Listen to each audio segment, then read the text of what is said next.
আসসালামু আলাইকুম রহমতুল্লাহি ওবরকাতুহ। সম্মানিত দর্শক, বাণিজ্য উপদেষ্টা শেখ বশির তার একটি বক্তব্য নিয়ে সারা বাংলাদেশে তোলপাড় চলছে।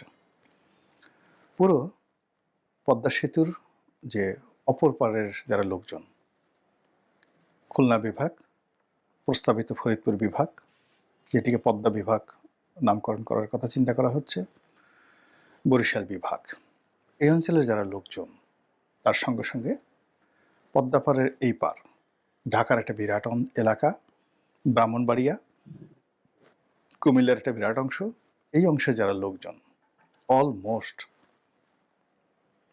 প্রায় 10 কোটি লোক ক্ষোভে ফুঁসছে। এটা আবেগের বিষয়।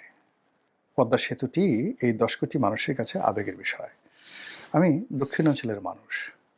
তার আগে শৈশব আমি কাটিয়েছি ফরিদপুরে। তো ঢাকা থেকে ফরিদপুর যেতে কি পরিমাণ যন্ত্রণা হয়েছে এটা হাড়ে হাড়ে আমরা টের পেয়েছি। মিস্টার বশিরও টের পেয়েছেন।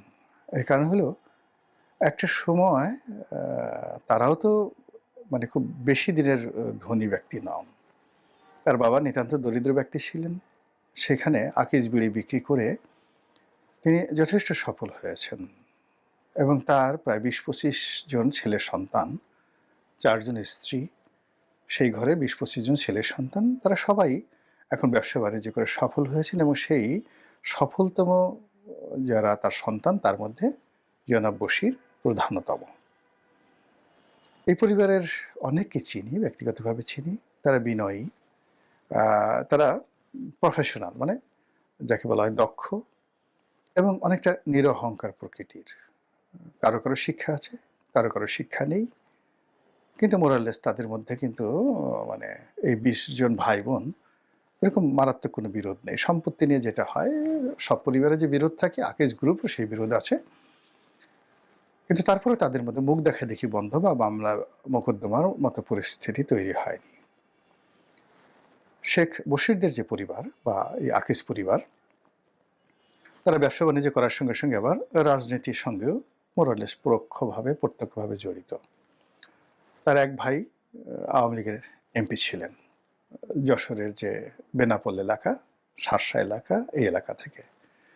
আবার তার যে বড় ভাই নাসির, শেখ নাসির, সে বিয়ে করেছে যে পরিবারে, তার শ্বশুর অর্থাৎ শেখ নাসিরের শ্বশুর আওয়ামী লীগের এমপি ছিলেন। তার মারা যাওয়ার পর তার যে সম্বন্ধী, নাসিরের যে সম্বন্ধী বশিরের যে বিয়ে, তিনিও আওয়ামী লীগের এমপি ছিলেন। তো এই পরিবারে দুজন নিকটাত্মীয় শেখ বশিরের এমপি ছিলেন। শেখ বশির, তারপর তার যে বড় ভাই যিনি রয়েছেন, সেই বড় ভাই হলো ওই যেটা আদ্দিন হাসপাতালের যিনি প্রধান। তো এই দুজন আবার সামহাও জামাত রিলেটেড। অন্য যারা ভাই আছেন তারা বেশ কয়েকজন জামাতের রাজনীতির সঙ্গে জড়িত না হলেও জামাতের বিগ ডোনার।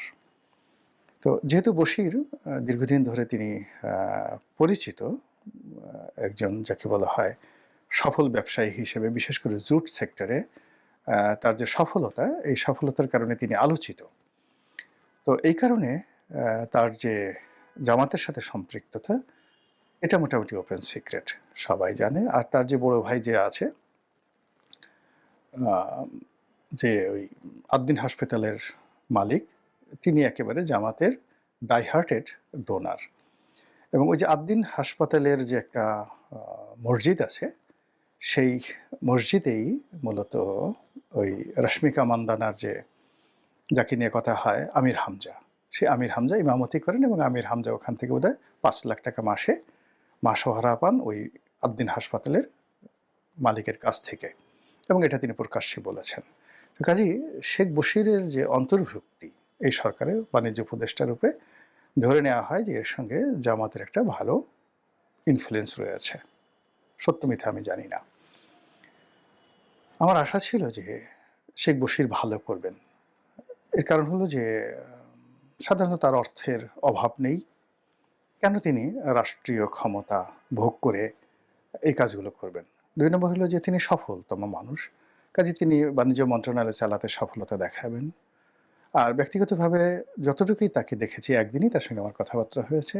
টেলিফোনে একদিন আর আ ফেস টু ফেস এ একদিন, অনেক আগে ৪-৫ বছর আগে।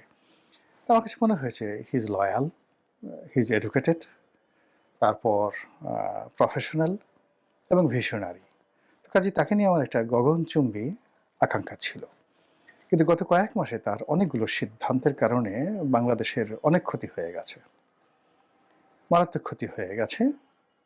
সেই ক্ষতিগুলোর মধ্যে আ হয়তো তিনি স্বীকার করবেন না, কিন্তু আমরা বাইরে থেকে বুঝি। আমি ওইগুলো নিয়ে নাড়াচাড়া করতে চাই না। দ্বিতীয় যে বিষয়গুলো রয়েছে সেটি হলো যে তার কনফ্লিক্ট অফ ইন্টারেস্ট। এই কনফ্লিক্ট অফ ইন্টারেস্ট আমাকে খুব আশ্চর্য করেছে। অর্থাৎ তিনি বিমানের সেই বোর্ড চেয়ারম্যান হবেন, তারপরে আবার নিজে একটা এভিয়েশন কোম্পানি করবেন। এই জিনিসগুলো আমার কাছে মনে হয়েছে যে এটা তার দরকার ছিল না। তিনি এভিয়েশন ব্যবসা করতেই পারেন, সেটা পরে করতে পারতেন। এই সময় তার দরকার ছিল না। এই সময় তার লাইসেন্স নেওয়ার কোনো দরকার ছিল না। তারপর তিনি বেশ কিছু কথাবার্তা বলার চেষ্টা করছেন, ওভার স্মার্ট হওয়ার চেষ্টা করছেন। অনেক রিয়ালিটি তিনি তুলে ধরার চেষ্টা করেছেন the commercial point of view থেকে, যেটা আমার কাছে মনে হয়েছে তার এই জিনিসগুলোতে না জড়ালে তিনি পারতেন। এবং তারই ধারাবাহিকতায় সম্প্রতি তিনি পদ্মা সেতু নিয়ে যে কথা বলছেন, এই কথায় তার নিজের অঞ্চল যশোর, খুলনা, বরিশাল, পটুয়াখালী এই অঞ্চল দিয়ে তাকে যাতায়াত করতে হবে। আর তার এই ক্ষমতা তো থাকবে না এবং তিনি লাঞ্ছিত হবেন, অপমানিত হবেন সাধারণ জনগণ দ্বারা। লিখে রাখেন, একেবারে বাংলা লিখে রাখেন, এবং তাকে এই দুর্ভোগ দুর্দশা পোহাতেই হবে। এখন তিনি কি বলেছেন? তিনি বলেছেন যে পদ্মা সেতুতে যে টাকা বিনিয়োগ করা হয়েছে, এই বিনিয়োগের কোনো প্রয়োজন ছিল না, ফিজিবিলিটি ছিল না। এখানে যদি ৪০,০০০ কোটি টাকা বিনিয়োগ করা হয়ে থাকে, এই ৪০,০০০ কোটি টাকা বিনিয়োগ এখানে না করে যদি কৃষিতে বিনিয়োগ করা হতো, চালের দাম ২০ টাকা করে পার কেজিতে কমতো।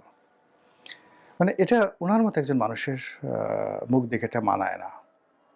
এর কারণ হলো, জীবনে সফল হলেই সব জ্ঞান হয় না। ক্লাসে ফার্স্ট হলেই সব বিষয় জানা যায় না। পিএইচডি ডিগ্রি হলেই কমন সেন্স থাকে না। সেন্স অ্যান্ড সেন্সিবিলিটি, বিখ্যাত উপন্যাস জেন অস্টিনের প্রাইড অ্যান্ড প্রিজুডিস, বিখ্যাত উপন্যাস। ওনাকে এই উপন্যাসগুলো পড়তে হবে এবং এগুলো যারা দার্শনিক তাদের কাছ থেকে জানতে হবে। তাহলে উনি যে জিনিসগুলো যদি জানতেন, তাহলে এই কথাগুলো তিনি বলতেন না। পদ্মা সেতু আমাদের একটা মার্ভেলাস, পুরো বাংলাদেশের জন্য একটা আইকনিক প্রজেক্ট। এখানে ধরুন ৪০,০০০ কোটি টাকা ইনভেস্ট হয়েছে, ধরুন ১০,০০০ কোটি টাকা চুরি হয়েছে, এর বেশি না। আমি এই প্রজেক্টের এ টু জেড জানি।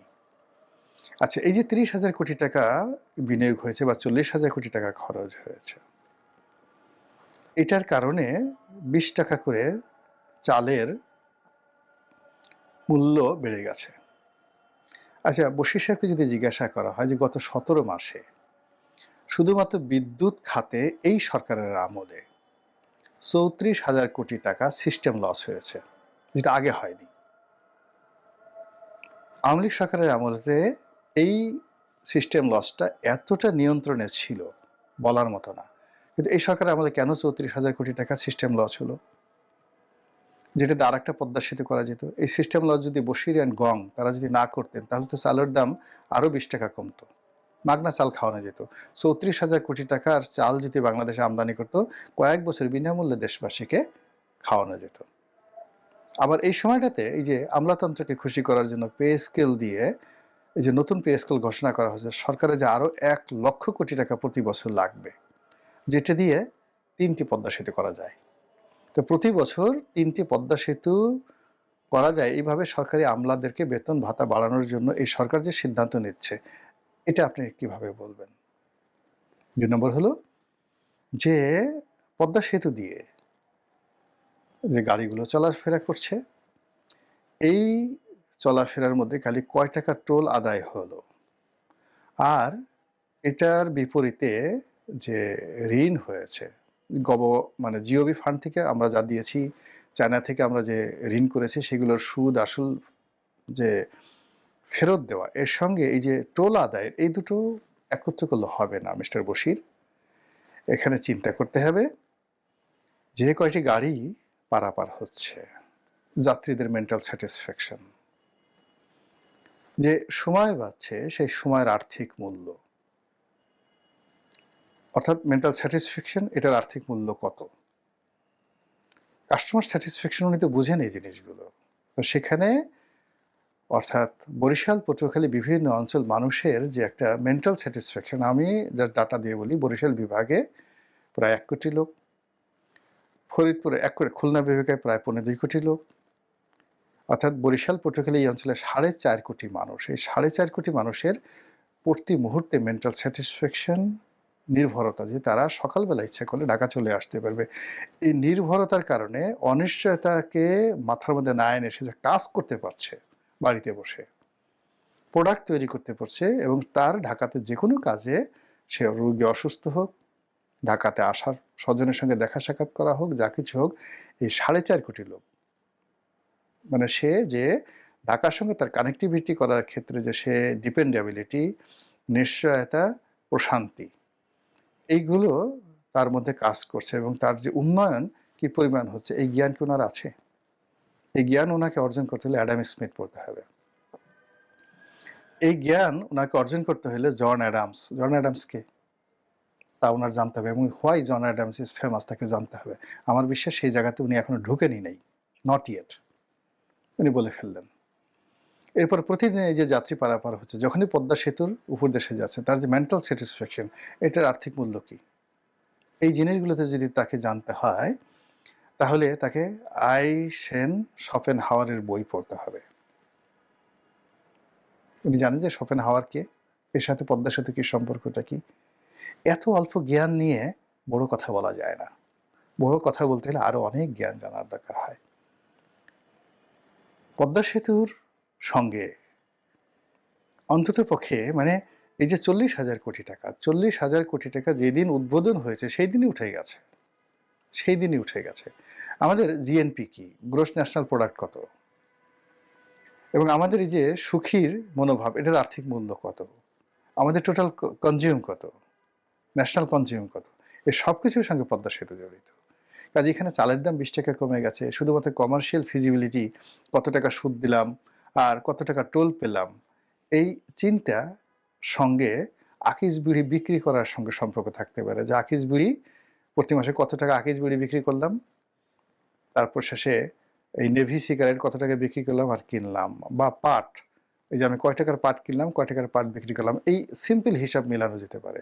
কিন্তু রাষ্ট্র পরিচালনা এটা সম্ভব নয়। এই জন্য নেপোলিয়ন বোনাপার্ট হতে হবে, জুলিয়াস সিজার হতে হবে। Why Julius Caesar is famous, এটাকে মিস্টার বশিরকে জানতে হবে। হোয়াই এখনো পৃথিবী কেন সেই শিহুয়ানটিকে, যাকে বলে, কল্পনা করে, এখনো কেন সারা পৃথিবী যারা রাজনীতিবিদ তাদের কাছে সম্রাট আকবর পরিচিত, কেন এখনো সেই গ্র্যান্ড ট্রাঙ্ক রোড মাত্র 4 বছরের মধ্যে যেটি তিনি নির্মাণ করেছিলেন, শেরশাহ, এটা তো মানে 1,000 কোটি পদ্মা সেতুর চেয়ে মেগা প্রজেক্ট ছিল, কিন্তু ওই আমলে কেন এত ফেমাস। এবং সেই যে গ্র্যান্ড ট্রাঙ্ক রোড, সেটাকে অক্ষত রেখে চীন এই যুগে কেন আবার সেই সিল্ক রুট তৈরি করছে, এখনো সেই সিল্ক কেন বাংলাদেশে এশিয়ান হাইওয়ের সঙ্গে যুক্ত হচ্ছে। এই জিনিসগুলো মিস্টার বশিরকে আরো বহু বছর শিখতে হবে, জানতে হবে। জানার পরে যে তিনি সফল হবেন, নট লাইক দ্যাট। আমরা অনেকেই জানি, কিন্তু আমরা সফল হতে পারিনি। আবার যারা সফল হয়েছেন তারা অনেক কিছু জানেন না, ফলে মুখ থাকলেই সব কথা বলতে হয় না। আল্লাহ তাকে হেদায়েত দান করুন। আসসালামু আলাইকুম ওয়া রাহমাতুল্লাহি ওয়া বারাকাতুহু।